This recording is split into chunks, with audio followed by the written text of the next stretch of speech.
Pernah kepikiran nggak sih apa yang sebenarnya ngahan kita semua biar nggak jadi kacau balau? Jawabannya itu satu, norma hukum. Nah, kali ini kita bakal bedah tuntas mesin yang ngatur hidup kita dari hal sepele kayak lampu merah sampai ke konstitusi negara. Buat kalian, para calon jagoan hukum, ngertiin ini tuh bukan cuma penting, ini fondasi dari semua yang bakal kalian pelajari nanti. Oke, ini dia peta perjalanan kita. Pertama, kita mulai dari yang paling dasar. Kenapa sih kita butuh banget aturan? Terus, kita lanjut bedah DNA-nya si hukum. Apa yang bikin dia beda dari norma-norma lain? Habis itu, kita petakan strukturnya di Indonesia. Kita cari tahu juga soal hukum tak tertulis yang masih eksis banget di masyarakat. Dan terakhir, kita bakal lihat langsung giginya hukum, yaitu sanksi. Siap? Yuk kita mulai. Oke, kita mulai dengan eksperimen pikiran yang agak radikal. Gimana kalau semua aturan kita hapus? Lenyap total, kebebasan mutlak, kan? Kedengarannya sih asik ya, tapi coba deh kita bayangin beneran apa yang bakal terjadi. Coba deh bayangin, kamu nyetir di perempatan yang gak ada lampu merahnya sama sekali. Siapa yang lewat duluan? Pasti yang paling nekat dan paling gede mobilnya kan? Atau bayangin gak ada aturan soal kepemilikan. Laptop di depanmu ini bisa diambil gitu aja sama orang lain. Kacau balau kan? Itu bukan kebebasan, itu namanya hukum rimba. Nah, dari zaman Bahela, para filsuf udah bilang kalau kita ini zon politikon, alias makhluk sosial. Artinya, kita tuh emang dasarnya nggak bisa hidup sendirian. Masalahnya, kita semua ini punya mau dan kepentingan yang beda-beda. Tanpa aturan main yang jelas sebagai wasit, yang ada cuma tabrakan kepentingan, konflik terus-terusan. Jadi norma itulah yang jadi semacam lem sosial yang nempelin kita semua, ngejaga kita biar nggak hancur, dan bikin kita bisa kerja bareng. Oke, kita semua sepakat kita buta aturan. Tapi di sekitar kita kan banyak banget jenis aturan. Ada norma sopan santun, norma agama, norma kesusilaan. Terus apa doang yang bikin norma hukum ini jadi spesial banget, beda dari yang lain? Jadi gini, pada dasarnya norma itu ya aturan main di masyarakat. Misalnya, norma kesopanan bilang kalau ngantri ya jangan nyerobot. Atau norma di rumah mungkin kamu harus cuci piring sendiri habis makan. Itu semua panduan-panduan kecil biar interaksi kita sama orang lain lancar jaya.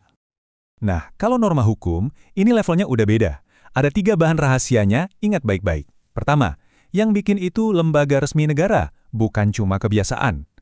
Kedua, sifatnya itu memaksa. Mau kamu suka atau nggak suka, kamu harus patuh. Dan yang ketiga, ini yang paling penting. Kalau kamu langgar, yang turun tangan bukan cuma tetangga yang ngomelin kamu, tapi negara, lengkap dengan aparatnya, bakal datang bawa sanksi yang tegas. Di tabel ini perbedaannya kelihatan jelas banget. Coba lihat ya. Kalau kamu langgar norma kesopanan, paling parah kamu diomongin orang. Langgar norma kesusilaan, kamu ngerasa nyesal. Norma agama, itu urusanmu sama Tuhan, sanksinya nanti di akhirat. Tapi, coba sekarang lihat kolom norma hukum. Sanksinya tegas, nyata, fisik.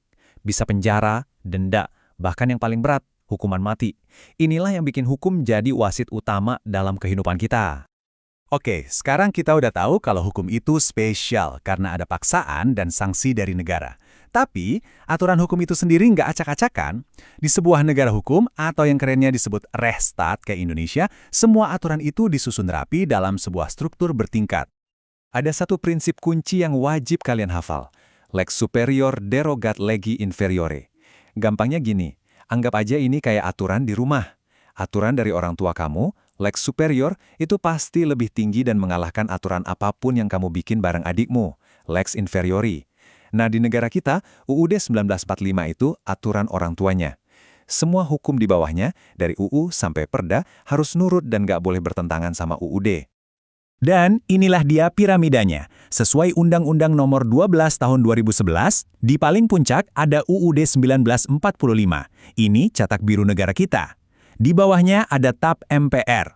Turun lagi ada undang-undang atau perpu yang dibuat sama DPR dan Presiden, ini yang ngatur hal-hal gede. Nah, buat ngejalanin UU itu, perlu aturan teknis yang lebih detail. Makanya ada peraturan pemerintah atau PP. Dan di level paling bawah, ada Perda yang ngurusin hal-hal lokal, kayak pajak parkir di kotamu. Ingat, setiap tingkat ini harus patuh sama yang di atasnya. Tapi, tunggu dulu.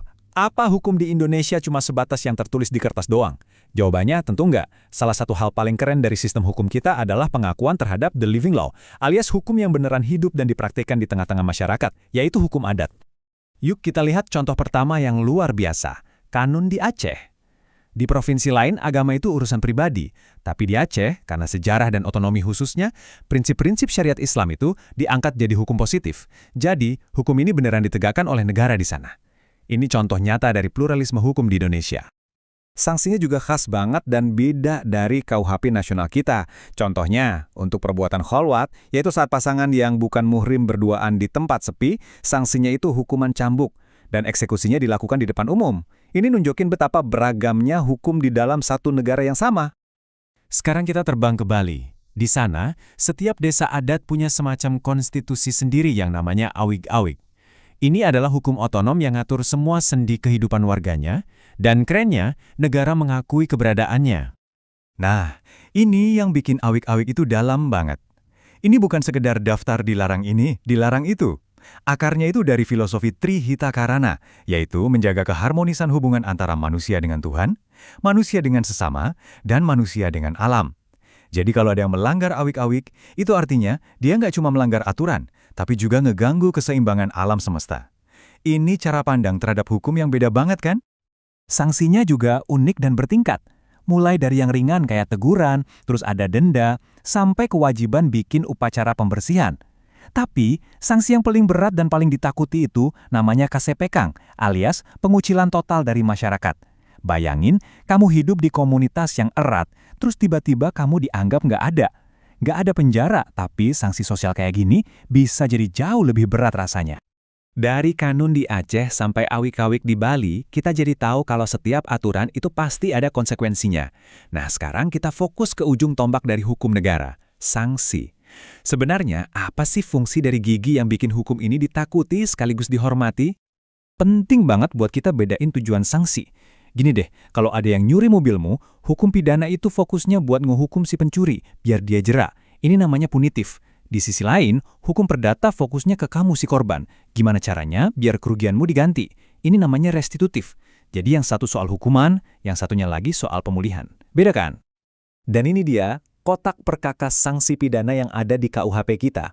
Ada pidana pokok, ini yang utama. Pidana mati, penjara, kurungan, dan denda. Terus ada juga pidana tambahan, kayak pencabutan hak-hak tertentu, misalnya hak politik, atau perampasan barang hasil kejahatan. Masing-masing punya fungsi spesifik untuk menegakkan ketertiban. Oke, sebagai penutup, mari kita renungkan ini bareng-bareng. Walaupun sanksi hukum itu kelihatannya serem, tujuan akhirnya itu bukan bikin masyarakat yang patuh karena takut.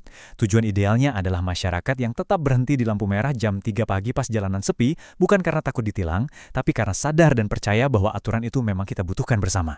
Nah, sebagai generasi penerus di dunia hukum, tantangannya buat kalian adalah gimana caranya kita bisa membangun masyarakat yang sadar hukum seperti itu. Terima kasih sudah menyimak.